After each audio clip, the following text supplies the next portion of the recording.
नमस्कार।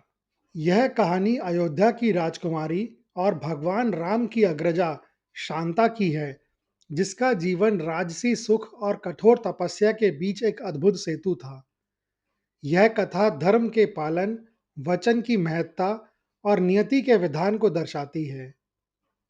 सदियों पहले अयोध्या नगरी में महाराज दशरथ राज करते थे। उनका यश व वैभव 7 समुद्र पार तक फैला था, पर राजमहल के भीतर एक गहरा सूनापन था। उनकी कोई संतान नहीं थी। पर जल्द ही दशरथ की ज्येष्ठ रानी कौशल्या की कोख से एक पुत्री ने जन्म लिया, अत्यंत तेजस्वी और शांत कन्या, जिसका नाम रखा गया शांता। दशरथ और कौशल्या के लिए शांता अपार स्नेह का स्रोत थी। वह राजमहल की पहली किरण थी, लेकिन नियति ने एक दूसरी योजना बना रखी थी। दशरथ के एक अभिन्न मित्र थे, अंग देश के राजा रोमपाद। रोमपाद और उनकी रानी वर्षिणी, जो कौशल्या की बड़ी बहन भी थी, निसंतान थे और इस दुख से पीड़ित थे। एक दिन मित्रता के गहरे भाव में दशरथ ने रोमपाद को वचन दे दिया था, मित्र, यदि मेरी पहली संतान हुई तो मैं तुम्हें गोद दे दूंगा ताकि तुम्हारा वंश चले। जब शांता ने जन्म लिया तो दशरथ धर्म संकट में फंस गए। एक ओर प्रथम संतान का मोह था, तो दूसरी ओर रघुकुल की अटल प्रतिज्ञा, प्राण जाय पर वचन न जाए। भारी मन से दशरथ ने वह दुखद घोषणा की। कौशल्या के आंसू सूखे नहीं, पर उन्होंने स्वयं को संभाला। अपनी प्रथम पुत्री को मित्र धर्म निभाने के लिए त्यागने का निर्णय दशरथ के जीवन का सबसे बड़ा व्यक्तिगत दुख बन गया। रोमपाद अपनी पत्नी वर्षिणी के साथ अयोध्या आए। जब शांता को राजसी वस्त्रों में सजाकर उन्हें सौंपा गया, तो दशरथ ने उससे कहा, पुत्री, तुम अयोध्या की हो, पर तुम्हारा धर्म अब अंग देश के राज सिंहासन को प्रकाशित करना है। इस प्रकार अयोध्या की राजकुमारी शांता अंग देश की राजकुमारी बन गई। दशरथ का राजमहल अब भी भरा पूरा था, पर शांता के जाने के बाद वहां एक ऐसी चुप्पी छा गई जो कभी भी पूरी नहीं भर पाई। इस प्रकार शांता ने जन्म तो अयोध्या के राजमहल में लिया, लेकिन उनका पालन पोषण अंग देश की राजधानी चंपापुरी में रोमपाद और वर्षिणी के पुत्री के रूप में हुआ। वह राजसी सुख सुविधाओं में पली बढ़ी और उन्हें वेद शास्त्रों का उच्च कोटि का ज्ञान प्राप्त हुआ। शांता जब बड़ी हुई तो एक बार अंग देश में भयंकर अकाल पड़ा।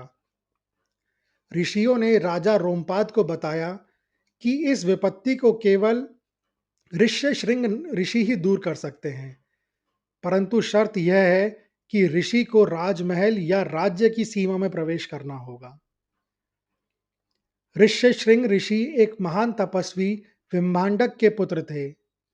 उनका जन्म हिरणी के गर्भ से हुआ था, जिसके कारण उनके सिर पर हिरण के सींग जैसा एक चिन्ह था। ऋष्यशृंग ऋषि अपने पिता विम्भांडक ऋषि के आश्रम में पले बढ़े थे, जो उन्हें बाहरी दुनिया की मोह माया से पूरी तरह दूर रखना चाहते थे। ऋष्यशृंग ने आजीवन कठोर ब्रह्मचर्य का पालन किया था। उनका संसार केवल आश्रम, वेद और यज्ञ की आहुति तक सीमित था। उन्हें मनुष्यों, खासकर स्त्रियों के अस्तित्व का कोई ज्ञान ही नहीं था। उन्होंने कभी किसी स्त्री को नहीं देखा था, इसीलिए वे नहीं जानते थे कि उनका रूप, व्यवहार और प्रभाव कैसा होता है। ऋष्यशृंग ऋषि जैसे एक घोर तपस्वी को राजमहल लाना लगभग असंभव था, परंतु शांता ने यह जिम्मेदारी उठाई। चूंकि वह राजसी शिक्षा के साथ साथ धर्म और कला में भी पारंगत थी, उन्होंने तय किया कि वह तपस्या के नियमों को तोड़े बिना और छल का सहारा लिए बिना ऋषि को राज्य में लाएंगी। उन्होंने अपनी बुद्धि और पवित्र आकर्षण पर भरोसा किया।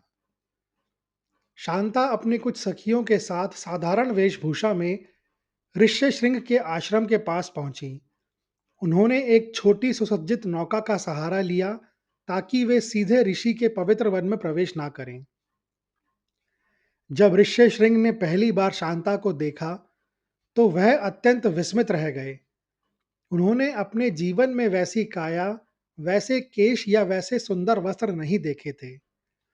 अपने पिता की शिक्षा के अनुसार उन्होंने सोचा कि यह वन का कोई नया अद्भुत फल है।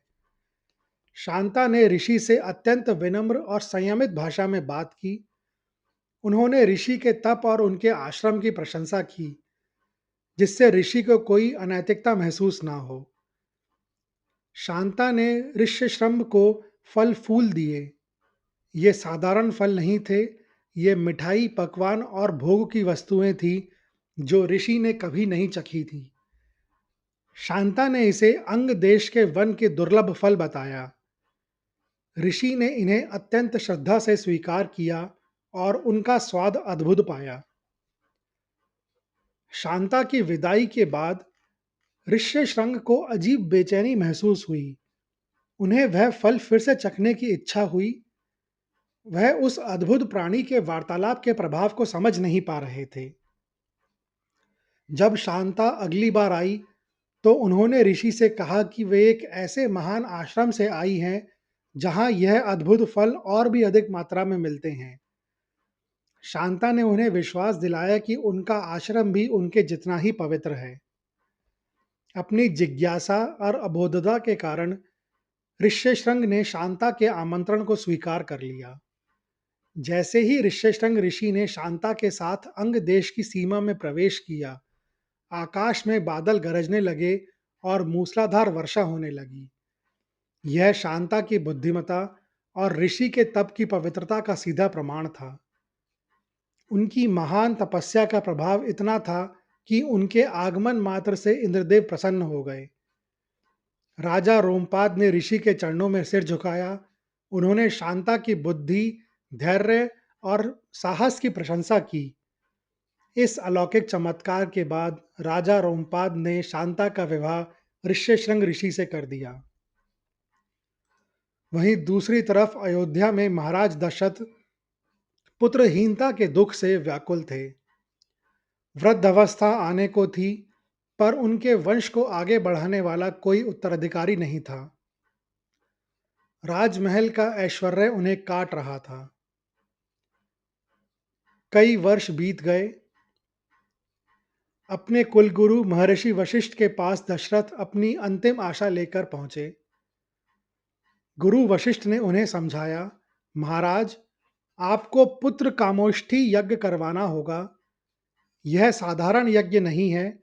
इसे केवल वही ऋषि संपन्न कर सकते हैं जो अखंड ब्रह्मचर्य और अतुलनीय तपबोल के धनी हों। फिर महर्षि ने वह नाम लिया जिसने दशरथ को विस्मित कर दिया। ऋष्यशृंग ऋषि ही इस यज्ञ को सफलतापूर्वक करने में सक्षम हैं। उनके तप का तेज इतना शुद्ध है कि स्वयं देवता उनकी आहुति स्वीकार करेंगे। दशरथ के हृदय में वर्षों पहले अपनी पुत्री शांता को त्यागने का दुख एक बार फिर ताजा हो उठा। आज नियति ने कैसा खेल खेल खेला था। जिस बेटी को उन्होंने वचन के कारण त्यागा, उसी का पति उनके वंश को बढ़ाने वाला था। यह रघुकुल की प्रतिज्ञा और दैवीय विधान की महिमा थी। दशरथ ने तत्काल दूतों को अंग देश भेजा। वर्षों बाद शांता ने अपने पति ऋष्यशृंग ऋषि के साथ अयोध्या की सीमा में प्रवेश किया। यह उनके लिए केवल अपने मायके लौटना नहीं था, बल्कि अयोध्या के भाग्य का मार्ग प्रशस्त करना था। महाराजा दशरथ ने अपनी पुत्री और दामाद का राजसी स्वागत किया। राजसी वस्त्रों और आभूषणों से सुसज्जित रहा दशरथ ने विनम्रता से ऋषि के चरण स्पर्श किए और अपनी बेटी को गले लगा लिया। पिता पुत्री के इस मिलन में वर्षों का विरह और स्नेह उमड़ आया। अयोध्या में पुत्र कामेष्ठी यज्ञ को तैयारियां शुरू हुई। सरयू नदी के तट पर एक विशाल और पवित्र यज्ञ वेदी का निर्माण किया गया। ऋष्यशृंग ऋषि स्वयं यज्ञ के मुख्य पुरोहित बने। उन्होंने ज्ञान और तप के कारण यज्ञ का वातावरण अद्भुत कर दिया था। उन्होंने वेदों के उन मंत्रों का उच्चारण किया जिनकी ध्वनि देवलोक तक पहुंची। ऋषि की एकाग्रता और पवित्रता इतनी तीव्र थी कि यज्ञ की अग्नि अलौकिक रूप से प्रज्वलित हुई। दशरथ अपनी तीनों रानियों कौशल्या, कैकई और सुमित्रा और समस्त राजपुरोहित पूर्ण श्रद्धा से इस महान अनुष्ठान में लीन थे। जब यज्ञ अपनी चरम सीमा पर पहुंचा और ऋष्यशृंग ने अपनी अंतिम आहुतियां समर्पित की, तो एक चमत्कार हुआ। यज्ञ की वेदी से स्वयं अग्निदेव अत्यंत तेजस्वी रूप में प्रकट हुए। उनके हाथ में दिव्य चरु यानी पायस या खीर से भरा एक स्वर्ण पात्र था। अग्निदेव ने कहा, हे महाराज दशरथ, ऋषि ऋष्यशृंग के शुद्ध तपोबल और आपकी धर्मपरायणता से हम अत्यंत प्रसन्न हैं। यह चरु आपको पुत्र वरदान के रूप में प्राप्त हो। इसका सेवन आपकी रानियां करेंगी और आपको 4 तेजस्वी पुत्रों की प्राप्ति होगी, जो आपके वंश का गौरव बनेंगे। दशरथ ने अत्यंत कृतज्ञता और हर्ष से अग्निदेव को प्रणाम किया और स्वर्ण पात्र स्वीकार किया। दशरथ ने वह दिव्य चरु अपनी तीनों रानियों में वितरित किया। समय आने पर रानी कौशल्या ने श्री राम को जन्म दिया, रानी कैकई ने भरत को जन्म दिया और रानी सुमित्रा ने लक्ष्मण और शत्रुघ्न को जन्म दिया। इस प्रकार शांता, वह पुत्री जिसे एक वचन के कारण त्यागना पड़ा था, उसी का जीवन दशरथ के वंश को बचाने का माध्यम बना। शांता और ऋष्यशृंग के तप और पवित्रता के कारण ही राम का जन्म संभव हो पाया और अयोध्या को उसके सबसे बड़े गौरव का प्राप्ति हुई। यज्ञ के बाद शांता और ऋषि ने अयोध्या में कुछ समय बिताया और फिर वापस अंग देश लौट गए। ऋष्यशृंग ने अंग देश में धर्म की स्थापना की और राजा रोमपाद को लंबे समय तक मार्गदर्शन दिया। बाद में उन्होंने और शांता ने सांसारिक मोह त्याग कर वानप्रस्थ ग्रहण किया। ऋष्यशृंग ऋषि ने वर्तमान हिमाचल प्रदेश के कुल्लू घाटी में घोर तपस्या की और वहीं समाधि बनाई। आज भी उन्हें उस क्षेत्र में एक देवता के रूप में पूजा जाता है। शांता का जीवन त्याग, प्रतिज्ञा और दैवीय विधान के प्रति समर्पण का प्रतीक है। वह अयोध्या की राजकुमारी होते हुए भी एक तपस्वी की पत्नी बनी और अपने पति के साथ मिलकर अपने जन्मदाता पिता को पुत्र रत्न का सुख प्रदान करने में महत्वपूर्ण भूमिका निभाई। उनका नाम पौराणिक कथाओं में अक्सर दब जाता है, लेकिन उनका योगदान रामायण की नींव में स्थायी रूप से अंकित है। यह कहानी सुनने के लिए धन्यवाद। अगर आपको यह कहानी अच्छी लगी हो, तो कृपया इस वीडियो को ज़्यादा से ज़्यादा लोगों के साथ शेयर करें, लाइक करें व चैनल को सब्सक्राइब करें। कमेंट्स बॉक्स में लिखें, जय श्री राम।